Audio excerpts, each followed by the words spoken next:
Peace, family, friends. What's going on with you? Listen, I am XAVÄ Morgan, holistic life and business coach, y'all, and business owner, and who I help is children and adults. I help them break toxic chains so they can move on to building generational wealth, okay?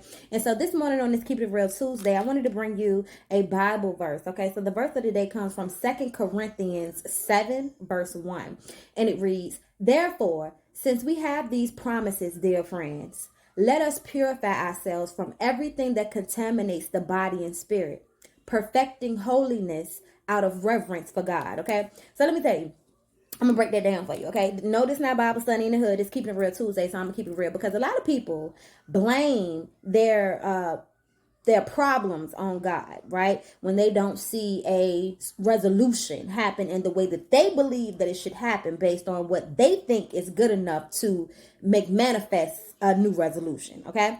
So let me tell you something. Something that you have to be mindful of is what the promises are and what the conditions were involving those promises, okay? So these are the conditions, okay? God was talking about in Corinthians 6, and it starts at 6:14, okay? It says, "Do not be yoked together with unbelievers." So you cannot be hanging out with people who don't have the same faith as you. It just won't work. You don't have to condemn those people, but those people are not people that you need to be sharing your universe with, or you're going to contaminate the spiritual universal laws from manifesting in your life the way that you desire, okay? So for what do righteousness have with wickedness? Okay, you can have compassion for them people, but they cannot be in your circle. If you're righteous and you dealing with people who are wicked, they can be in your circle. You contaminating your promise, okay? Or what fellowship can light have with darkness? Can't dwell. What harmony is there between Christ and Belial? Okay?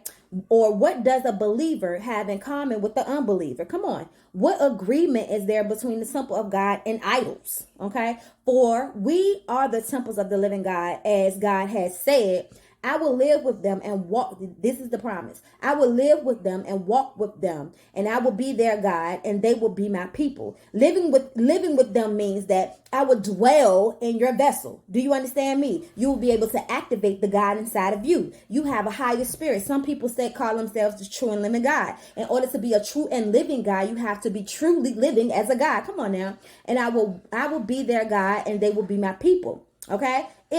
Therefore, come out from them and be separate. Okay, God said, listen, separate yourselves from those things that are unequally yoked with you. Okay, you cannot dwell in a space. Having compassion for an individual and where they are on their journey is way different from fellowshipping with the individual. You understand what I'm saying? Having them dwell in a space with you, because birds of a feather really do flock together, and it does not matter if you're so strong. If you're so strong, you're contaminating. Come on, just keeping it real. Okay, touch no unclean thing, and I will receive you. That's the promise. "And I will be a father to you, and you will be my sons and daughters, says the Lord Almighty." Listen, okay, so that's the promise. God said in the verse of the day, "Therefore, since we have these promises, dear friends, let us purify ourselves from everything that contaminates the body and spirit, perfecting holiness out of reverence for God." Do you understand? Listen. So you can no longer walk around here thinking that, oh, well, God, it's not me.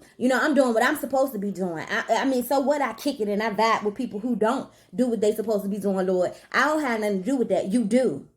You have a responsibility to the God inside of you, right? To not contaminate your space so you can receive the promises of the universe. See, you are in control of everything. The supreme mathematics tell us that, right? We can have the authority to have dominion over everything. Do you understand me? But there is a system. There's a system that you have to follow in order to manifest these things appropriately. We can't continue to blame it on God. We just can't. We can't continue to say, "Well, I'm praying and I'm doing these things, but so what? I'm not doing this." Like, God know my heart. Yes, God know your heart is contaminated, and so you can't have all the promises that are due to you, your inheritance. You can't have that if you're not operating in a space that your spirit is protected. How are you supposed to manifest the true and living God if your spirit is contaminated? See, all that knowledge and no wisdom will put you in a situation like that. You have to become the embodiment of what you know. Just keeping it real.